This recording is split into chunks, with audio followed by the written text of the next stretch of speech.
Olá, assinante da TV Destaque. Estamos iniciando mais um programa, Direito e Deveres, Cidadania em Ação. Programa voltado para trazer informação para o nosso telespectador e formar a cidadania, que é o nosso foco principal. Hoje, na companhia da querida amiga, doutora Rosana Valdeirão de Lima, com quem tenho mais uma vez a alegria de dividir a bancada aqui para entrevistarmos. Doutora Rosana, bem-vinda. Mais uma entrevista. Quem que nós temos hoje para trazer informação importante para o nosso telespectador? Olá, Clóvis. Obrigada mais uma vez pela oportunidade de dividir a bancada. Olá, você assinante da TV Destaque, que sempre nos prestigia, com a sua audiência. E nós temos hoje, Clóvis, um convidado, mais uma vez, muito ilustre, um grande amigo, uma pessoa que eu estava com muita saudade, Também. Que é o nosso colega aqui, Marcos Antônio Silva. Marcos Antônio Silva, ele é meu companheiro de trajetória universitária, acadêmica, professor que dividiu aulas, enfim, na mesma instituição. E aqui um brevíssimo currículo do Marcos. Marcos é funcionário público de carreira da Câmara Municipal de São Paulo. Ele é secretário-geral parlamentar. Foi secretário-geral parlamentar. O Marcos, ele é mestrando em Direito da Sociedade da Informação e especialista em Direitos da Cidadania, que é uma ótima especialidade, principalmente nos dias de hoje, no assunto que a gente vai tratar. O Marcos já é professor universitário há 17 anos e atualmente ele é professor da Escola de Direito da Faculdade Zumbi dos Palmares e da Unibero e da pós-graduação da Universidade Municipal de São Caetano do Sul. Isso é só um breve currículo, Marcos? Porque se a gente for falar o seu currículo aqui, vamos ficar o programa todo só passando o seu currículo. Então, eu queria de antemão dizer que é um grande prazer receber você aqui com a gente, E eu tenho certeza que a sua entrevista vai ser bem enriquecedora, principalmente por conta do nosso tema, abordado hoje. Então, para suas considerações iniciais, mais uma vez, obrigada mesmo de coração.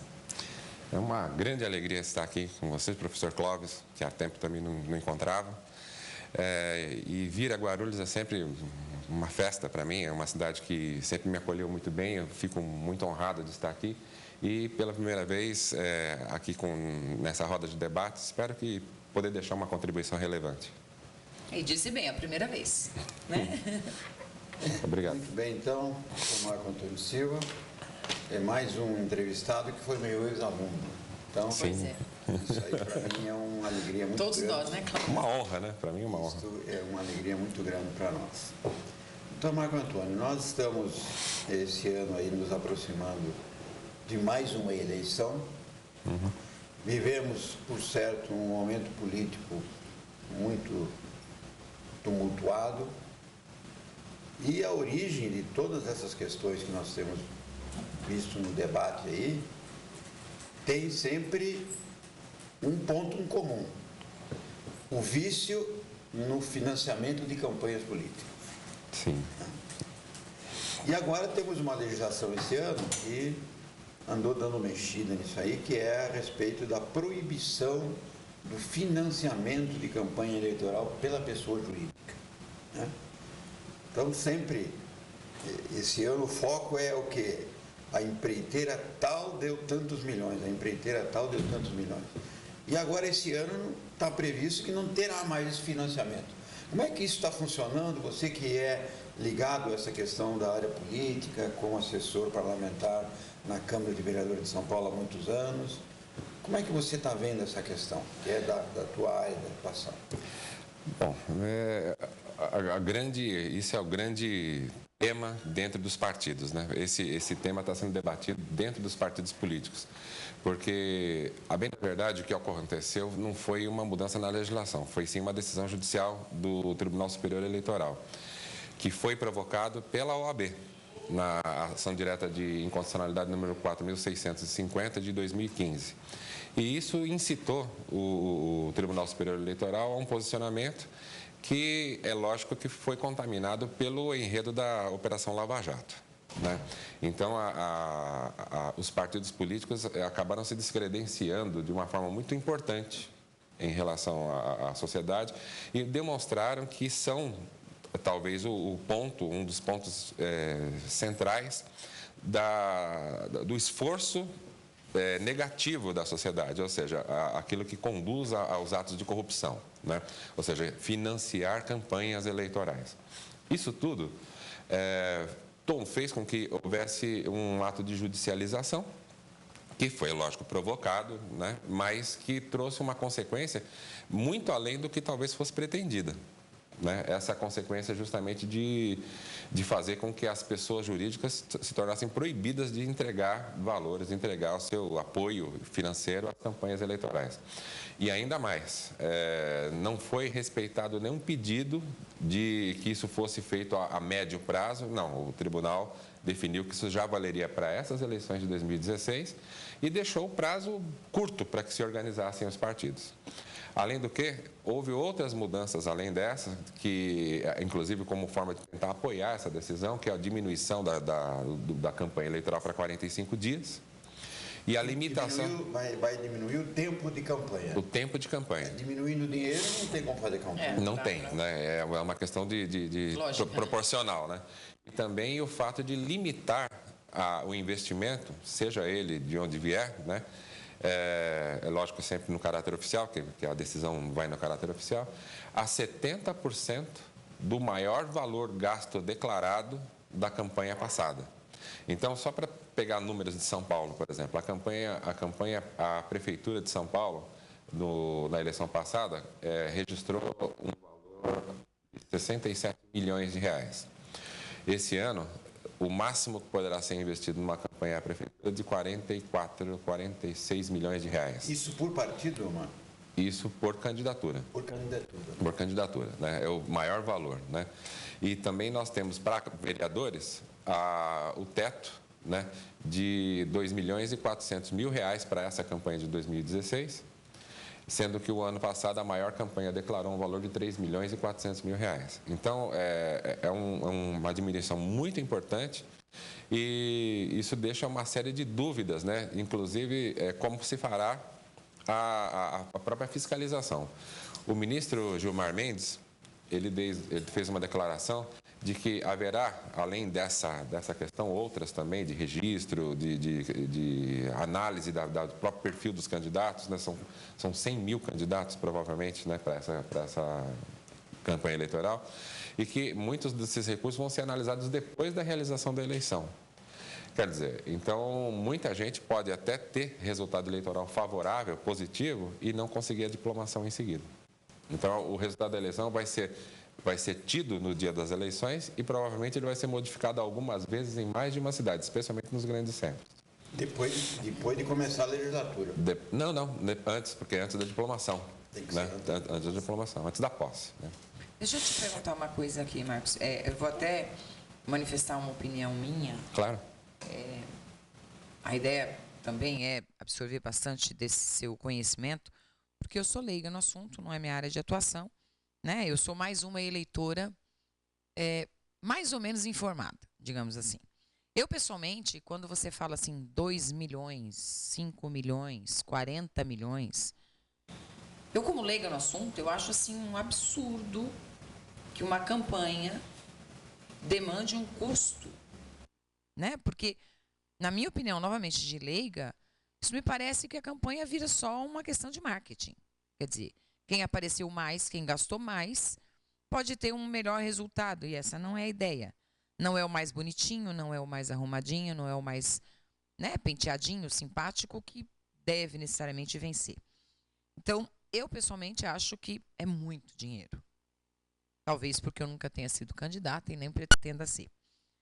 Eu te pergunto, para você, na tua opinião, você vê benefícios nessa nova regra? Você vê algum tipo de vantagem para o eleitor? É interessante para o eleitor essa limitação? Então, primeiro, eu acho que é importante que nós nos refaçamos do susto, né, da mudança. Uma mudança bem importante. Cada dia é um susto novo, então. E é uma mudança bem importante. Todavia, o desejo da Justiça Eleitoral foi justamente fazer com que houvesse uma inibição do abuso do poder econômico. Diminuindo o tempo da campanha, limitando os valores de investimento, haveria uma provável maior isonomia entre as candidaturas. E isso faria com que as proposições das candidaturas prevalecessem ao marketing que você bem desenhou, né? E é também importante fazer uma pequena digressão também.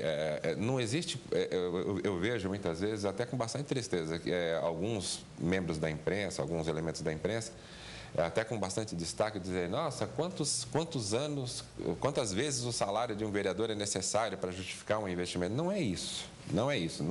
Esse é um tema bem superado e, aliás, de extrema vulgaridade no meu modo de enxergar. Porque o apoiamento que se faz a uma candidatura é em nome de propostas, né? Então, é lógico que um investimento ele provavelmente será desproporcional à remuneração. Não há como fazer uma comparação com a remuneração. Não é esse o enredo que deve ser adotado. E hoje, isso se torna, com a decisão do Tribunal Superior Eleitoral, algo um pouco mais proporcional, né? O investimento é menor, mais pessoas terão as mesmas condições de fazer essa divulgação. E temos que levar em conta outra coisa, que é a internet, as redes sociais, né? A chamada rede de amigos, de fato, a força que isso tem alcançado e que fará com que seja um caminho natural das candidaturas a vascularização pelas redes, né? Porque é uma forma de até tentar baratear o custo e aumentar o alcance das mensagens. E aí, provavelmente, na minha opinião, a ideologia ela fica muito mais clara. Quer dizer, eu apoio um candidato, eu compartilho um candidato porque eu sei qual é o trabalho dele, eu sei quem é a pessoa, então eu meio que estou, como é que eu vou dizer, me sujeitando também ao resultado dessa pessoa. Então, se eu apoio alguém, eu tenho que ter, no mínimo, confiança nele. Sim. E aí a questão do poder econômico fica em segundo plano. Ou não? Eu acho que pelo menos fica num plano um pouco mais razoável, né? Eu acho que em segundo plano talvez fosse um pouco de esperança demais, né? Mas, que eu sou uma pessoa mas enfim, né? Mas não fica um pouco mais razoável, né? E a tendência é essa. Eu penso o seguinte, nós temos talvez aqui pouco tempo, mas não custa deixar algumas sementes plantadas, né? Todo esse enredo, essa narrativa que está sendo proposta, né? Em primeiro lugar, o cenário que nós temos na sociedade, que de alguma forma não é uma divisão como se propõe, né? Mas nós temos aí tornado mais claro, né? Um posicionamento das pessoas perante questões ideológicas. E tudo isso mostra a necessidade da aproximação entre eleitor e eleito. E existem outras questões também que vão muito de encontro com isso, que cada vez mais, de uma forma um pouco mais séria, o diálogo sobre a reforma do modelo de governança do Brasil para um modelo parlamentarista, né? Então, isso necessita de uma base de maior aproximação entre eleitor e eleito. Então, acho que nós estamos vivendo uma grande transição, né? Aquilo que em sala de aula nós costumamos apontar como um processo revolucionário, né? Um processo revolucionário de constante alteração, de mudança, mas num sentido que a gente já mais ou menos já começa com clareza a enxergar. Uma evolução natural, né, Marcos? E eu penso que no caso do Brasil essa palavra é muito adequada, é uma evolução, porque o presidencialismo ele chegou a um ponto de defenestração que a coalizão, né, o presidencialismo de coalizão, que foi iniciado pelo ex-presidente Fernando Henrique, mas que absolutamente foi transformado num monstro, né, por esses últimos governos, e eu peço desculpas e peço licença para fazer esse comentário, sem aqui colocar nenhum tipo de opinião política minha, pessoal. Não é né? o nosso propósito, né? Mas, na verdade, o agravamento de tudo, a cooptação, né, ela se deu desde o momento em que foi aprovada a reeleição até esse momento da segunda reeleição. Então, nós tivemos aí uma curva de declínio moral, de declínio institucional, né, e que, de alguma forma, isso se torna insustentável. Então, essa revisão, ou seja, quando eu apontei que hoje se conversa de uma forma um pouco mais séria a respeito dessa mudança, eu acho que aponta nesse sentido. Né? Bom, é bom só esclarecer que essa reeleição, segundo a história conta, foi obtida com compra de votos. Então já nasceu viciada lá no início. Né? Sim, para favorecer alguns, né? Sem e dúvida. não a população eleitora. Sem dúvida. E aí depois a coisa descarrilhou. Bom, eu fico assim imaginando o desespero dos políticos e como é que vão fazer a campanha esse ano. Nosso primeiro bloco está acabando, mas nós vamos colocar alguma coisa para você responder no segundo bloco. Pois não. Porque se o grosso do financiamento vem das empresas, e as empresas não vão poder mais, a pessoa jurídica, declaradamente financiar, e com a crise que estamos vivendo, crise econômica, da onde é que vai sair o dinheiro para esse pessoal fazer a campanha? Agora, esse número que você colocou, que não pode ser o foco, eu acho que o telespectador, não dá para tirar da cabeça do telespectador que em 4 anos são 48 meses, que um vereador em Guarulhos ganha em torno de R$10.000, que ele ganha ao final de 4 anos R$480.000 e gastou R$2,5 milhões para se eleger, pagos antecipadamente, porque a gente gasta antes para se eleger depois. Sim. Então, é o único financiamento que eu acho engraçado. O cara paga à vista, recebe a prazo 5 vezes menos do que ele gastou. Investimento de risco, né? É um investimento de risco. Altíssimo. Então, para o telespectador, né, embora a gente fale, não, mas o que se pretende é o mandato, é a representação. Sim, mas o telespectador em casa, que está com dificuldade de ir na feira, que está com dificuldade de ir no supermercado, ele fica meio grilado com essa história. Eu pago um negócio à vista, R$2,5 milhões, e recebo a prazo em 48 parcelas, 10 mil por mês. Né? É complicado. Mas isso, você vai me falar no segundo bloco, de qual é a reação dos políticos. Você está na Câmara de Vereadores de São Paulo, né?